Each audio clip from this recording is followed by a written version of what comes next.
Hello everyone and welcome to the RNG University.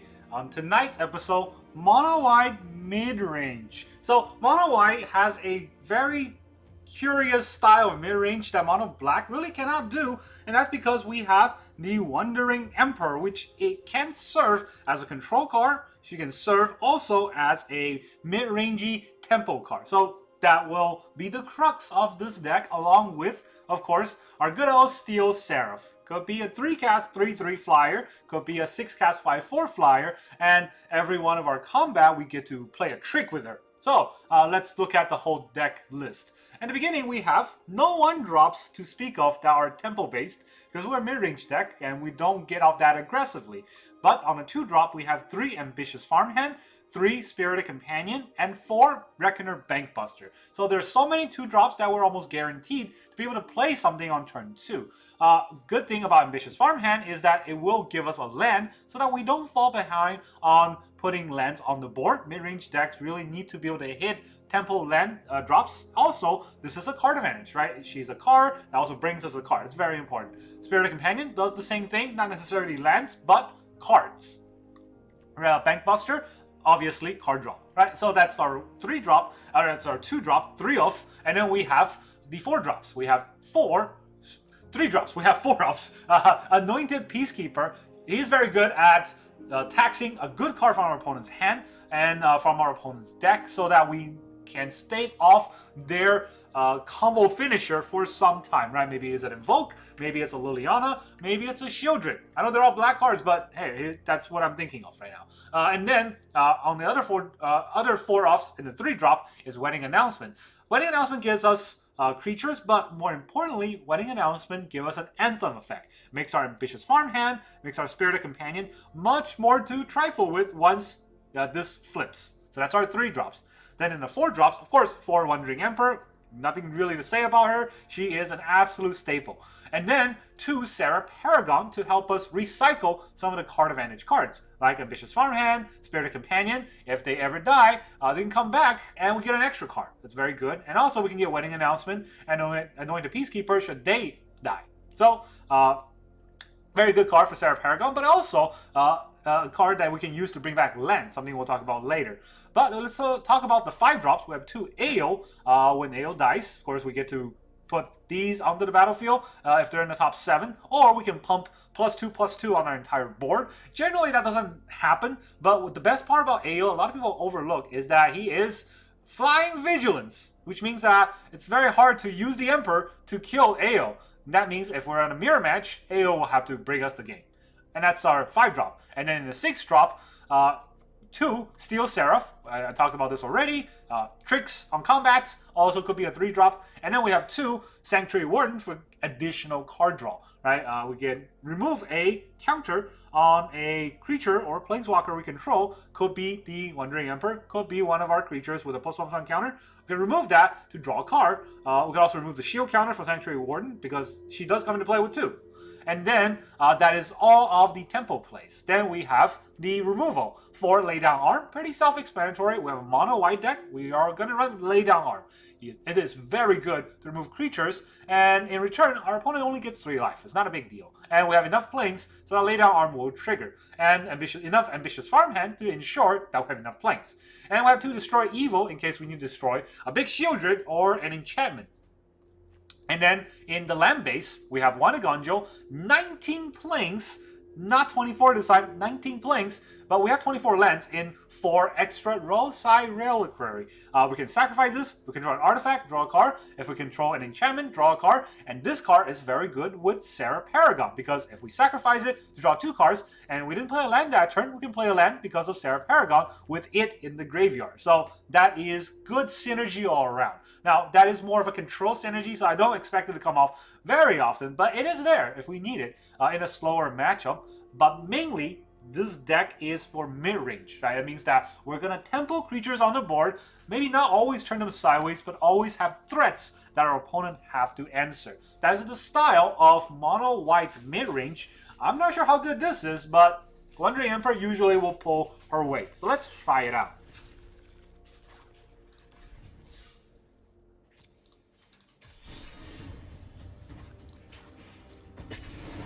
Okay, so basically, we're relying on the early game small creatures to keep us alive. We don't have any field cleans, so we have to be very, very careful so that our opponent does not overrun us. Easier said than done, but I'm gonna try. That is a horrendous hand. We don't have a 2-drop. We do have good 3-drops. So the question is whether or not we keep. I'm going to keep this hand. It's not good, but content. That's all I can say. You would keep a 3-drop if you have 3 lands with Fable of the Mirror Breaker, right? So would that play the same way with Wedding Announcement? I guess we'll find out. It's green was Naya, and now it is... Huh. Hajar. That's a legendary deck? Maybe we'll tax him. Sacrifice it. Target legendary creature gain indestructible. Okay. He's only going to go on 3 lands, I think. We're good at Wedding Announcement for now. We'll see what happens next.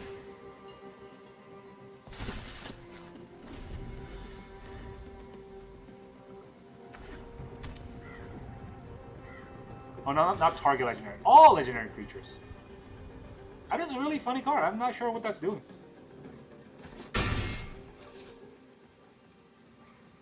It's gotta play something, right?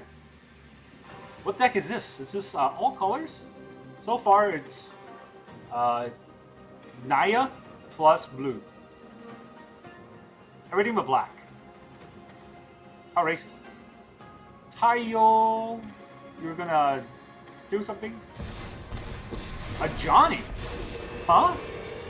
Until the multiverse is one, we will fight to make it join us.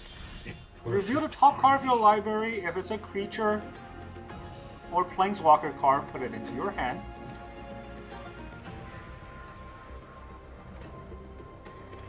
Huh. Yeah, I am so confused. I mean, I could Emperor, exile this so that he has nothing.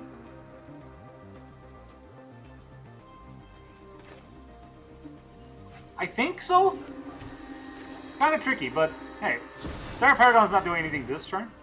And Emperor's going to come in on a board that he cannot target, so... Feel the energy of battle. Why not? Then guide it like I have 2 Emperor, that's why I'm willing to do this. That way his Ajani does not do the -3. That's important. Enough with this resistance. Your efforts are futile. I don't know about that. Gwen. I think this does not lock mana abilities. Nope. We have allies everywhere. Okay, if I attack, he's gonna block 1, right? But I need to draw a card, so... Let's bring it down a little bit.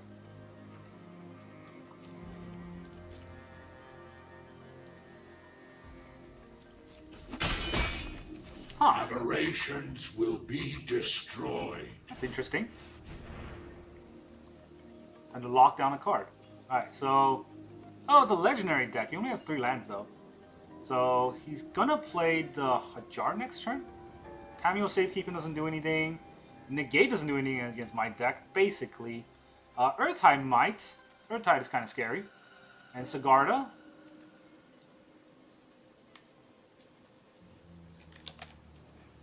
Earthtide Resurrected. Make it cost more.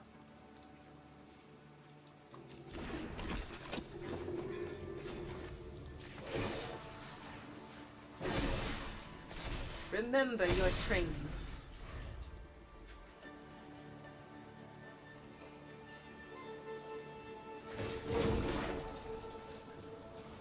Phyrexia welcomes. You can put that land on the bottom of his library. He has 5 mana. With Gwenna, right? Yeah, so he can cast Jodai. Interesting.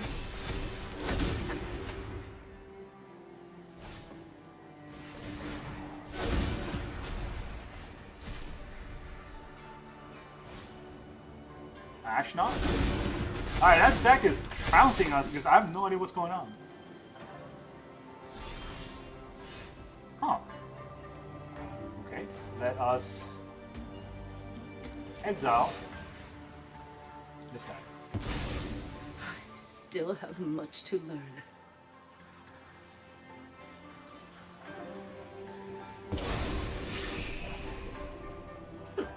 You are not much of a roadblock. I suppose. You can sack the Hajar, right? So if I attack... well, if I use Destroy Evil, he's gonna sack the Hajar. And if I attack...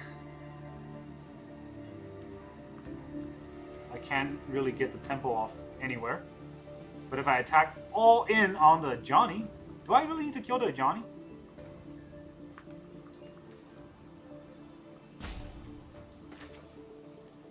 Oh, if I had an extra land. This deck is throwing me for a loop here. But he only has 3 mana, so he can't really cast anything in his hand. Alright, so... maybe we'll play this. And we'll lock out... we already locked out Urtai. Maybe we'll lock out Johnny. We'll lock out Hajar.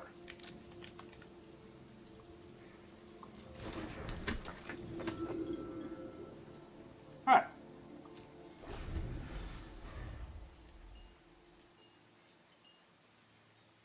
Does he want to play a spell? Reinforcements are near.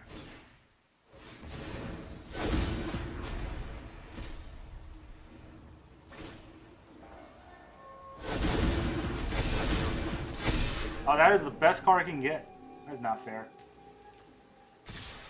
Oh, he's attacking. Didn't see that coming. Oh, he's gonna attack. I guess I will... no, I'll block the 10, right? That's a lot of damage. That's a lot of damage I'll take.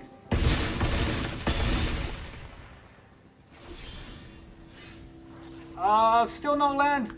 We're at one land off. Okay, so I'm going to destroy the Jodai. Right? I mean, I'll exile the Jodai, I guess. I'll gain 2 life. But the board is big enough that he would just Gwena another Jodai. So I don't know if that means anything. Alright, GG. I didn't even know if we got trounced or we just got really mana screwed there. But hey, you know, sometimes this happens.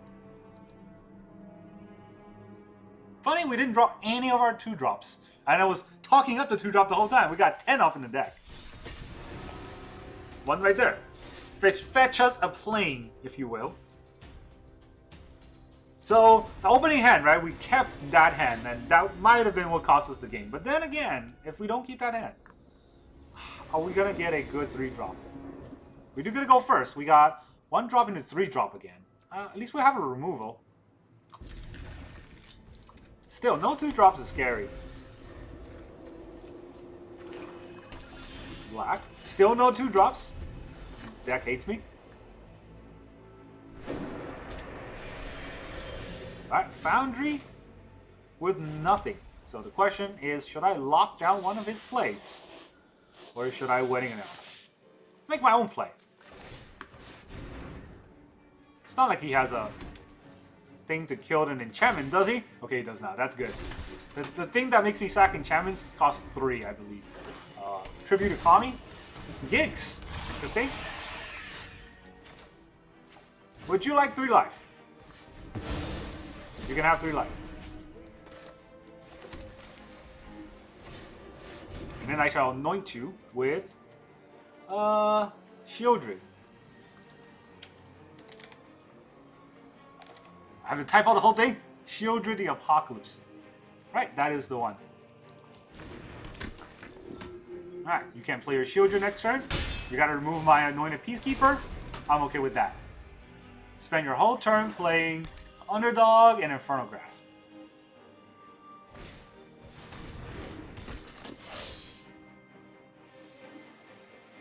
I'm just gonna hold up Infernal Grasp to do it on my turn. He is. Well, he's gonna kill it and then play the Shieldred on his turn, right? So I'm not going to play the Wandering Emperor in response to anything, am I? I will.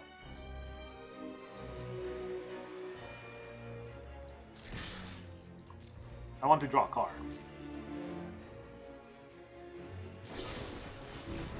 Okay.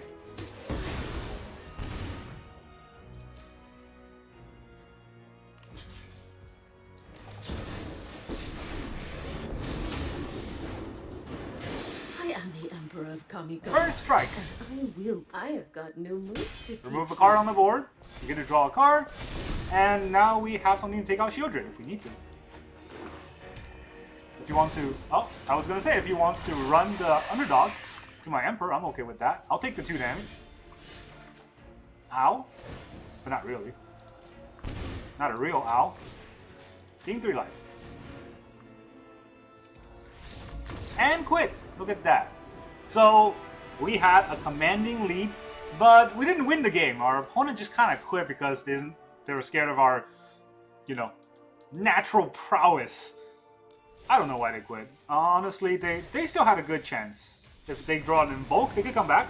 But sometimes opponents don't have heart, and that's what happens. Mid-range decks really just win based on templing cards onto the board. And if we don't temple the cards onto the board, a lot of times we lose. And that game, we did not temple cards on the board. We did not have any 2-drops. Our opponent should have stayed in, but he didn't. So, I don't know. I'm not saying we would have lost that game. It's just our opponent still has a chance. Look at this. The 2-drops that we don't want, opponent goes first. 2 more Peacekeeper, only 2 AO in the deck, both opening hand. So yeah, this is what happened when the shuffler don't like you, and I am no stranger to that. I'll put one of these back because it's gonna come back with the farmhand. The one goes first. Okay, Or's off. So far, maybe it's Esper. Or's off or Esper. It's not gonna be good for me. Esper, there it is. They're gonna not play a creature. So they're holding up a counter spell, which means that I'm going to ramp, right? Because they're not going to counter a farmhand, but they will definitely counter a Reckoner Bankbuster.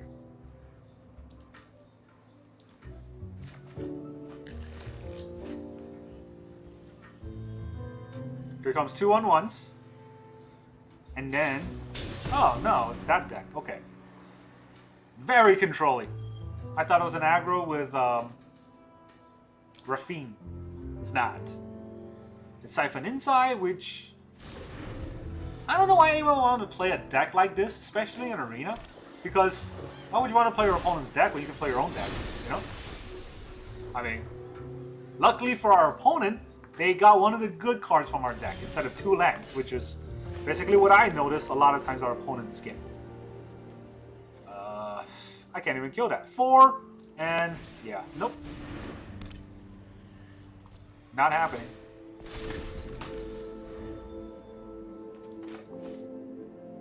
At least we got a wedding announcement out, so they couldn't counter that.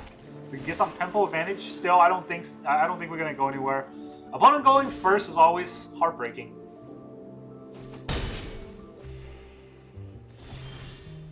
Four mana open. Probably a hard counter spell, but I'm gonna cast this anyways. I get to cast that, so then I'm going to try to draw a card, I guess?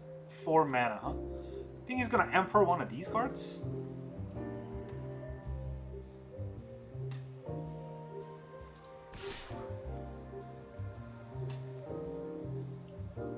Do I want to draw another card? Or do I want... I probably need card draw. Against an Esper deck? Ah, he is gonna Emperor. I mean, if you want to exile one of these... Hat's coming off. Okay, he doesn't want to exile one of these. Let your blade do the I was gonna talking. say, if he wants to exile one of these, be my guess. Okay, so we're going to draw a card, and then we'll draw a card with Bankbuster.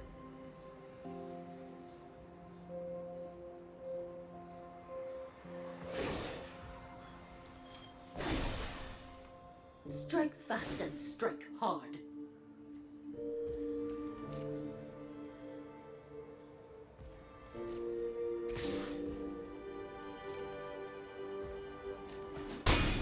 Ow. Ow. Anything else? Alright, time to draw a card. Yeah, what do I have against this deck? I don't actually know. It's just got such a tempo advantage. Alright, I'm gonna pay this for 3. It's probably gonna get countered. It didn't get countered. Let's crew it, my guy.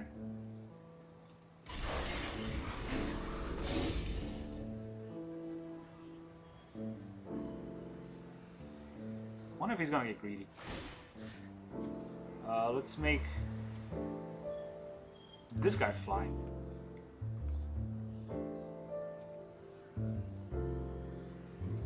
Right? Yeah.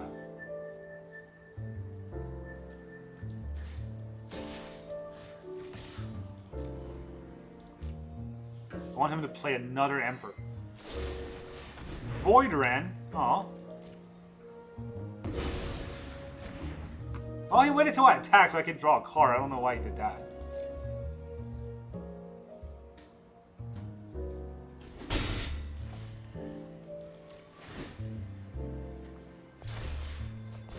There's my Emperor.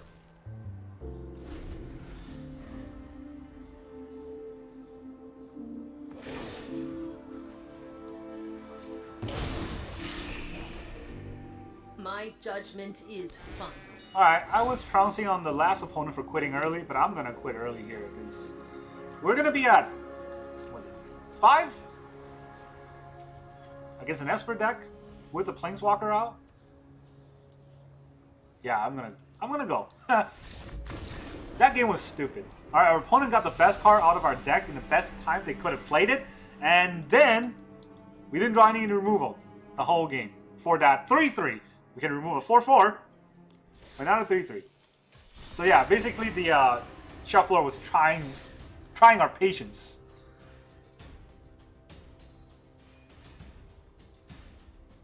Let's try again.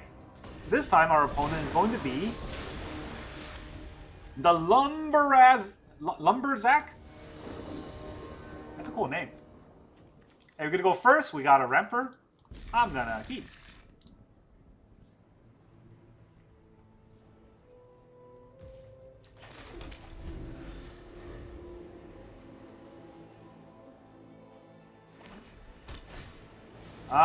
Okay. Well, we finally got a game that we had a good enough hand to play. Our opponent is one of those decks. So yeah, uphill battle all the way, but when it happens, it happens. Dahlia's fine with me. It's not fun, but really. That's interesting. Gotta remove creatures on the board.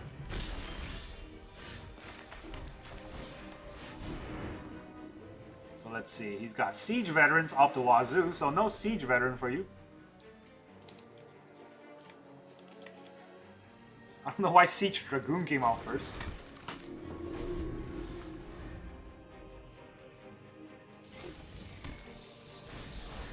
Sky Strike Officer. Huh. This is not first strike, right?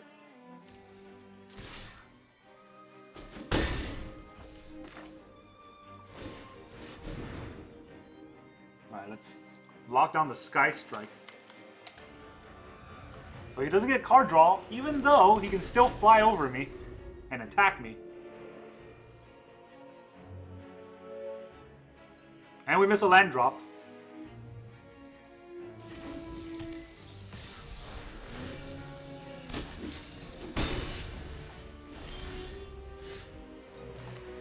Alright, now he's holding back to play the Agonjo. I see it coming. So I'm going to play my wedding announcement.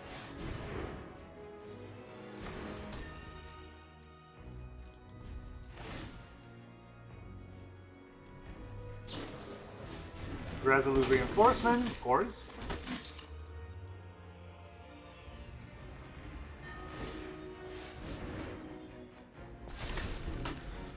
Yeah, that deck is insane. Sky Strike again.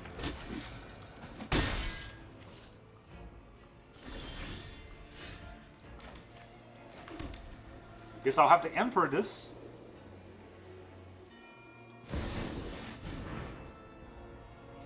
This whole hand.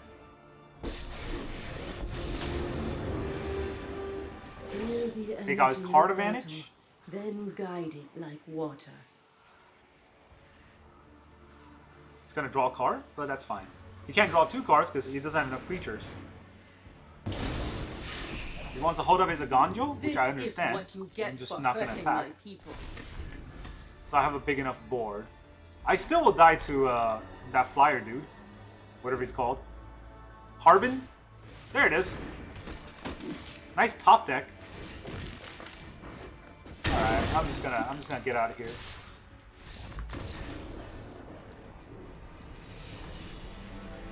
That was not fun. Where's that choice where I can make if that game was fun or not? Because it was not. That deck was dumb, and our opponent was dumb for playing it. Thank you for playing!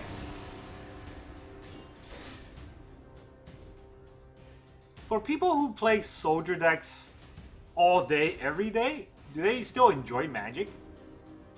I wonder. It was like back in the days. Someone asked me about this. Back in the days when everybody had a Delver Geist deck, and that was just every deck everywhere. I wonder if people still enjoyed playing Magic back then.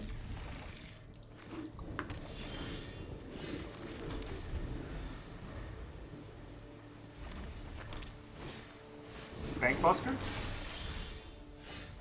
I see your Bankbuster and I raise you Farmhand. Because opponent went first.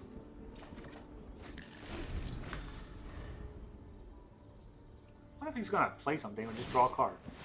Just draw a card. Play a land? I have a lot of Peacekeepers. Might as well start Peacekeeping. Let's see, a Braid, Brotherhood's End. There's a lot of Braid. Brotherhood's End deals 3 damage to the board. Should we force out a Braid?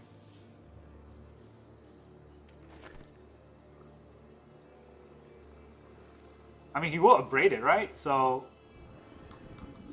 we'll use it on a Braid.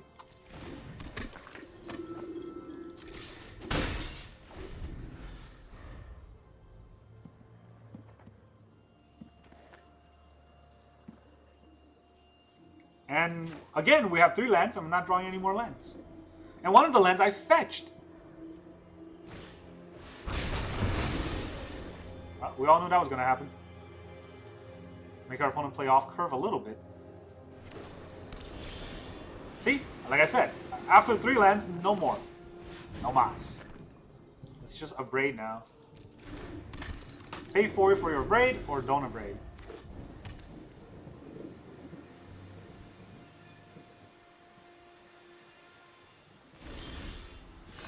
Ah, more lands, huh? Interesting.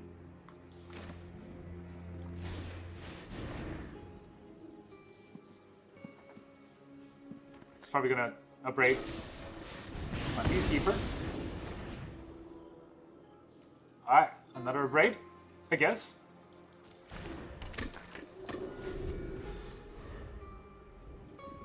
I don't know where this game is going.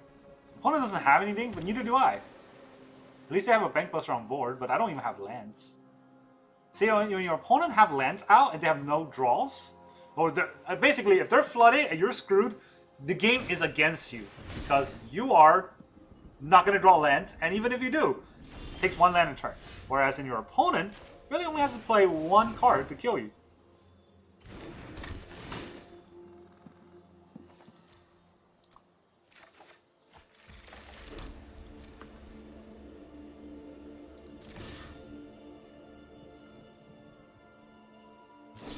There's the Braid.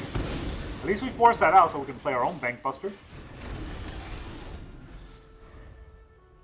Alright, 4 lands is a good spot where we can actually play something. And of course they have Fable.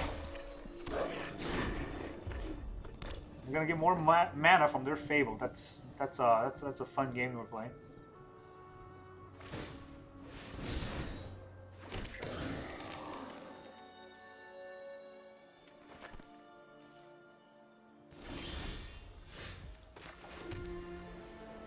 even though if I want to lay down arm his board. I don't really. But I'm afraid of the goblin. 1, 2, 3, 4, 5, 6, 7, 8. This will be 9, right? That's a little bit scary. Let's get rid of that.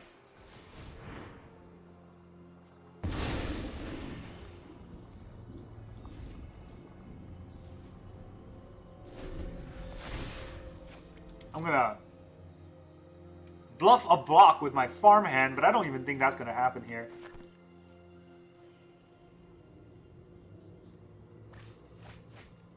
Our opponent has a terrible deck, and basically this is the is it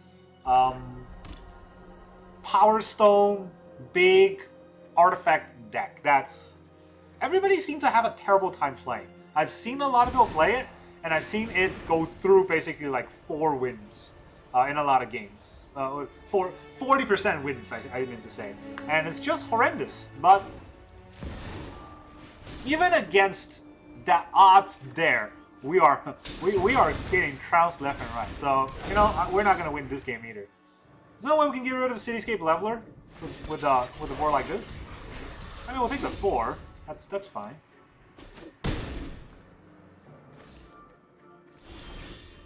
Yeah, we can't get rid of a Cityscape Leveler. We could play a Bank Buster. Why did I play a Bank Buster? It's just gonna come in and die. It's gonna destroy and give us a Power Stone. These cards are completely useless.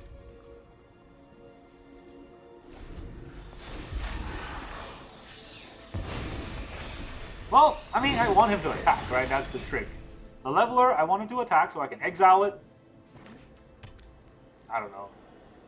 I don't know if that meant anything at all. Skitter Beam. Alright, we're taking 12 from that.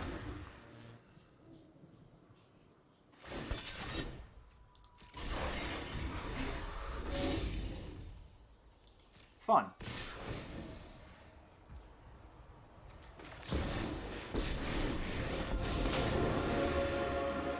I hope you're ready to lose. You're done.